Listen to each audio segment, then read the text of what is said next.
There are moments when the babies are born, moments when the surgeries are underway, moments when the goodbyes are brutal, but still we hold the ones that we love in a steady gaze. There are moments when the parting isn't forever, but it's so full of feeling that we unexpectedly go mute. Moments when we fight the buckling of our knees and feel a stitch in our side move to our heart. There are also moments in the midst of great celebration, the big milestones and the happy events, at outdoor receptions and in backyard barbecues, when the earth itself seems in on the joy and the stars might be winking at us. These aren't every day, not even frequent, but they're there. There are moments. I bet you've had a few. Moments outside of regular time. Moments that stand in our memory as something more. Life, but elevated, heightened. Some of the moments are beautiful, but not all. Some of these kinds of moments overcome us, unsettle us, set off huge seismic shifts and changes. What connects the moments is how they move us, how very deeply we can see and feel just in these small flashes. They stand out because we are seeing and feeling God in the moments. And sometimes the truest thing we can say about an experience of God is, whoa, I don't know about that thing that just happened. I'm not sure about that, and I think it's a mystery, but I also think it is good that I was here to have had this moment. I offer up for us today a reading from the Gospel of Matthew, commonly called the Transfiguration of Jesus. It's a strange episode, but it fits where we are. It's a time when we reach a turning point in the life and ministry of Christ.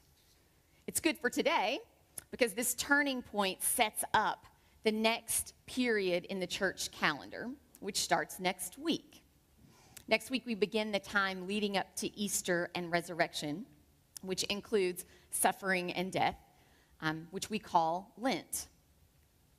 As the story opens, Jesus and his disciples are well into their routine, traveling through all the small towns and villages of Galilee.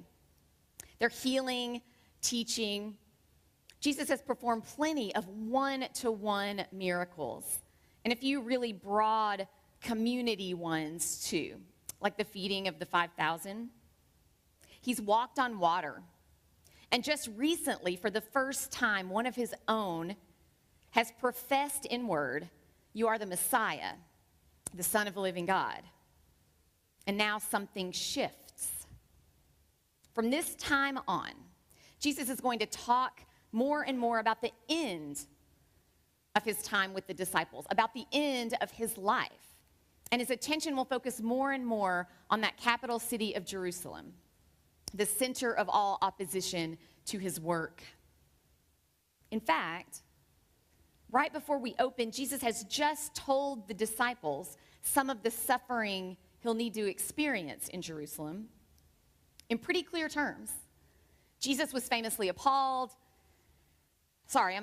Peter was famously appalled at the words, and Jesus had to famously rebuke Peter for thinking human thoughts and not God thoughts. Chapter 17, verse 24, then Jesus said to his disciples, "All who want to come after me must say no to themselves, take up their cross and follow me. All who want to save their lives will lose them, but all who lose their lives because of me will find them. Why would people gain the whole world but lose their lives? What will people give in exchange for their lives?"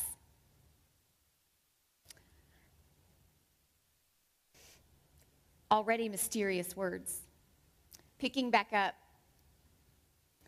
6 days later, I assure you that some standing here won't die before they see the human one coming in his kingdom.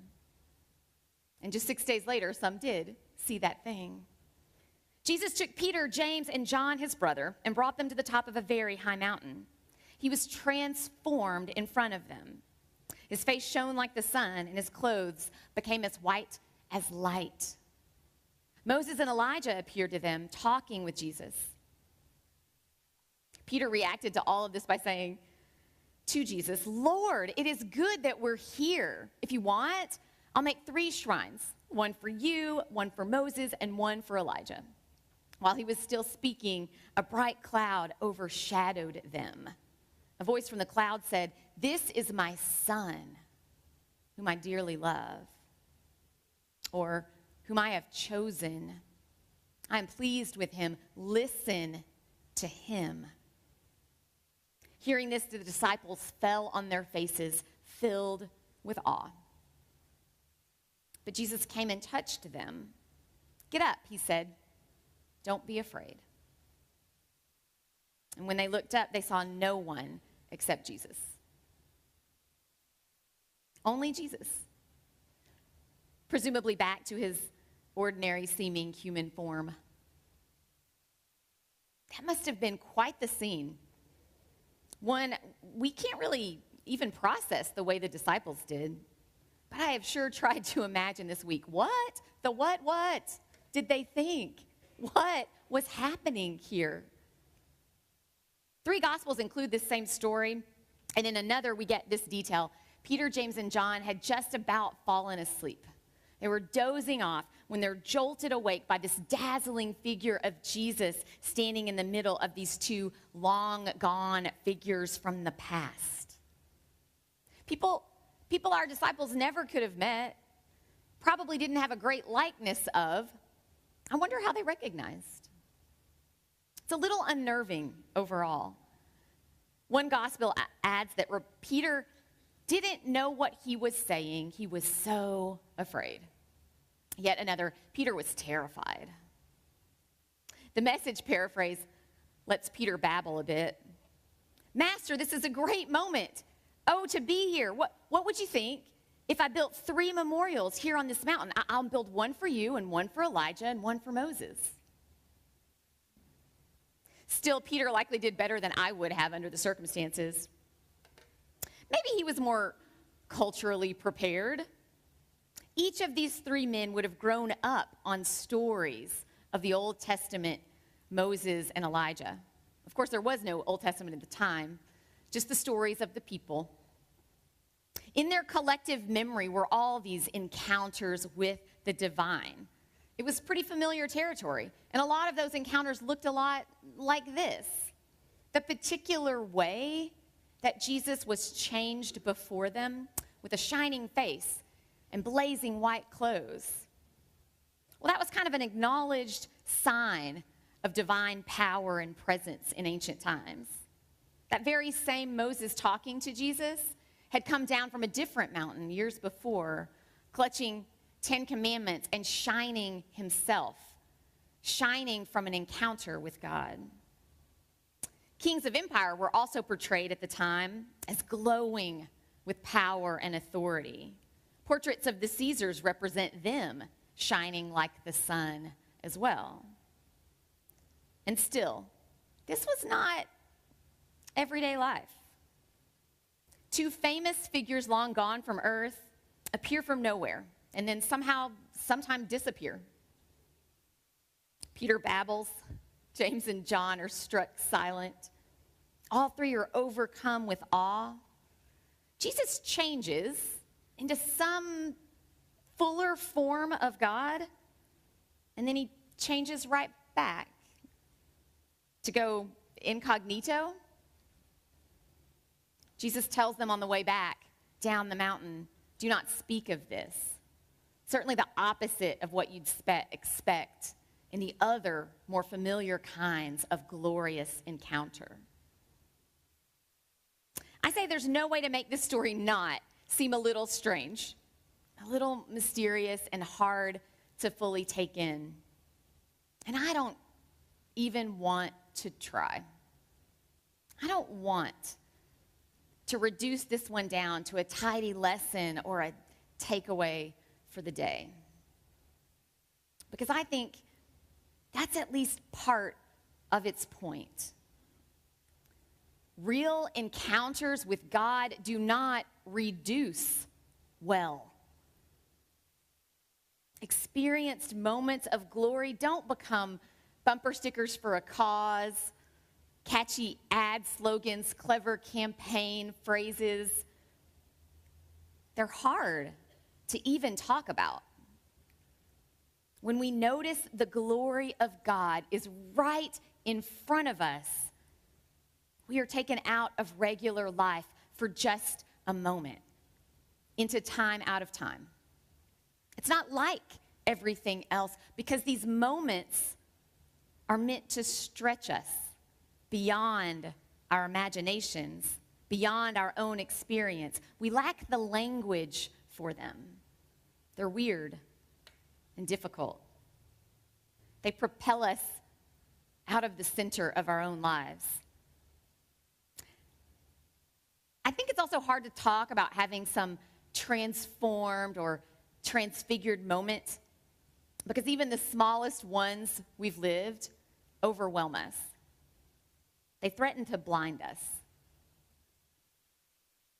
And they might even be denied by us until we cultivate the courage to look deeply and allow ourselves to be overcome.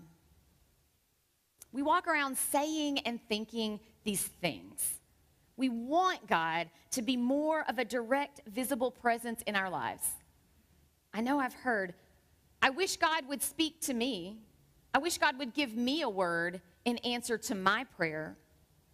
I'd love to get a burning bush. Where's my sign? We say these things.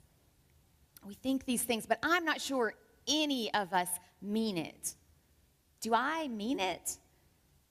What I really think I mean a lot of the time is that I want a moment to feel completely special right there in the center of things, a moment all about me where I am embraced in the soft, warm glow of God. But nothing too blazing, white hot, and Christ-like, because that kind of power and glory is so far above and beyond me that I am a little bit afraid of that much God. I'm afraid of what I might see in a blinding light, how it would hurt, how I'd be changed, and how that kind of vision could completely undo and disrupt my life. I'm also afraid there's a limit to how much glory one human being can take in. I'm pretty sure that we can't handle a whole lot of holy light as we are. And I believe in our age, we've made such an unconscious habit of distancing ourselves from God's world and God's other people. We've so busied ourselves replacing relationship with artifice that we've further narrowed down what our souls can take in. I think moments like Jesus on the side of a mountain with 3 disciples still happen today. I believe they do, but I suspect that not many of us are really looking for an encounter with the divine. We have a lot of fear under it all, fear and disconnection. I think our apathy and our separateness, well, they make us shrug off some moments when we should be noticing and attending to something dazzling. But if we could just regain the reflexive memory that's in us, and maybe today's stories help. There is something deep there that knows how to respond to glimpsed glory, in much the same way that 3 disciples responded to a transfigured, transformed Christ. We can gasp We can nod, we can sigh. We do or don't need words, either way. What we require is awe, to recognize and attend to holy moments. Moments like what children feel when they get to play in the rain. Like the first moment we hold a newborn child we already love. Like the moment we hold the hand of someone we know will soon be dying.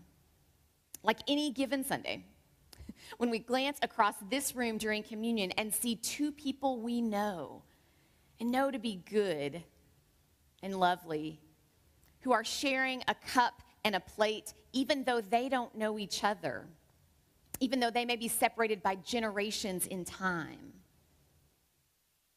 When we see that and think that we might suddenly cry at the very rightness of it, well, all those moments, they're a lot to take in. And for them, we need to practice attending to the moment as long as it lasts until our Messiah, the Son of the living God, reaches out with a touch and says, "It's okay. Do not be afraid." I believe we are given moments, not every day, but more when we really start to seek them, in which ordinary life takes on an otherworldly glow. It will happen only for a moment.